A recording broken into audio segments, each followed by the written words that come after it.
Back guys, আজকে আমরা দেখাতে চলেছি এই নিউ প্রাইমো সুপার মপ।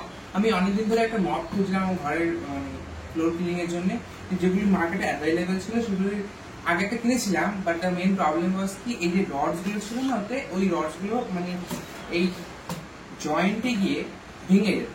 কিন্তু এই মপের যে রড গুলো বিশাল স্টাডি আর বিশাল থেক, আপনারা বললে বুঝতে পারবেন আপনাদের ক্রাশেস করা একটা। আর এই যে মপ সাইজটা, এটা হলো বাকির থেকে অনেক বড়, প্রায় 3 ইঞ্চি বড়। বাকি নর্মাল মপস মার্কেটে অ্যাভেলেবেল আছে। আর এর প্লাস্টিক কোয়ালিটি খুব সুন্দর। কামিং টু এর প্যাডটা, এই প্যাডটা সত্যি খুবই মানে পুরো মাইক্রোফাইবার প্যাড, যেটা নর্মাল মাইক্রোফাইবার থাকে শুধু মাইক্রোফাইবার লেখে, কিন্তু মাইক্রোফাইবার দেয় না। এটা হলো বাকেটটা, এই বাকেটে বেশি জল লাগে না, তো অল্প জলেই ক্লিনিংটা হয়ে যায়। এটা হলো ক্লিনিং বাকেট, আর এটা হলো ড্রাইং বাকেট। বাকেটটাকে আপনাদের খুলে দেখায়, এরকম করে এটা আনক্লিপ হয়ে যায়।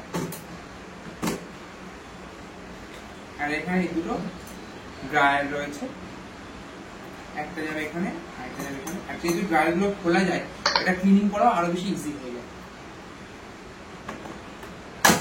এর মধ্যে 4 রকমের ক্লিনিং মোড আছে। একটা হলো ক্লিনিং মোড, এটা হলো ক্লিনিং ব্রাশ, এটা হলো কোম, এখানে চুল বা ময়লা যা থাকে সব ধরা পড়ে যায়।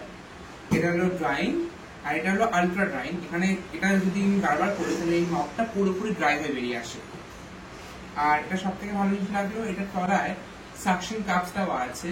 তো যখন আমি এই মপটাকে ওপর নিচ করি, তখন এই জিনিসটা মানে লেগে থাকে মাটির সাথে, এটা নড়ে না। আমি এর মধ্যে জল নিয়ে নিয়েছি, এবার এটাকে ক্লিনিং ইয়েতে ঢোকাবো। এটা এখন ওয়েট হয়ে গেছে, এটা এখন ড্রাই করবো এই সেকশনে। এটা হলো নর্মাল ড্রাই, যেখানে আমি এখনো এটাকে জল জল ভাবটা রয়েছে। আর এদিকে করলে হবে আলট্রা ড্রাই, যেখানে যদি করি তাহলে অনেকটা ড্রাই হয়ে বেরিয়ে আসে। দেখুন এটা অনেকটা ড্রাই। আবার যদি বেটে দিই, এখন পুরো ভিজে গেল। এখন হালকা ড্রাই করে আমি মপিং শুরু করতে পারবো। এখানে আমি রেখে মপিং,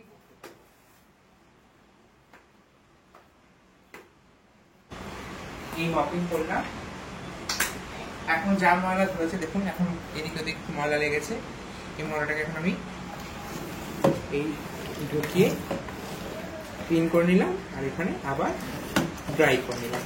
এখানে হলো কি, আমার হাতটা আমাকে ইউজ করতে হলো না, হাত আমার পুরো ড্রাই, কিন্তু ফ্লোরটা খুব সুন্দর ক্লিন হয়ে গেল। টাটা।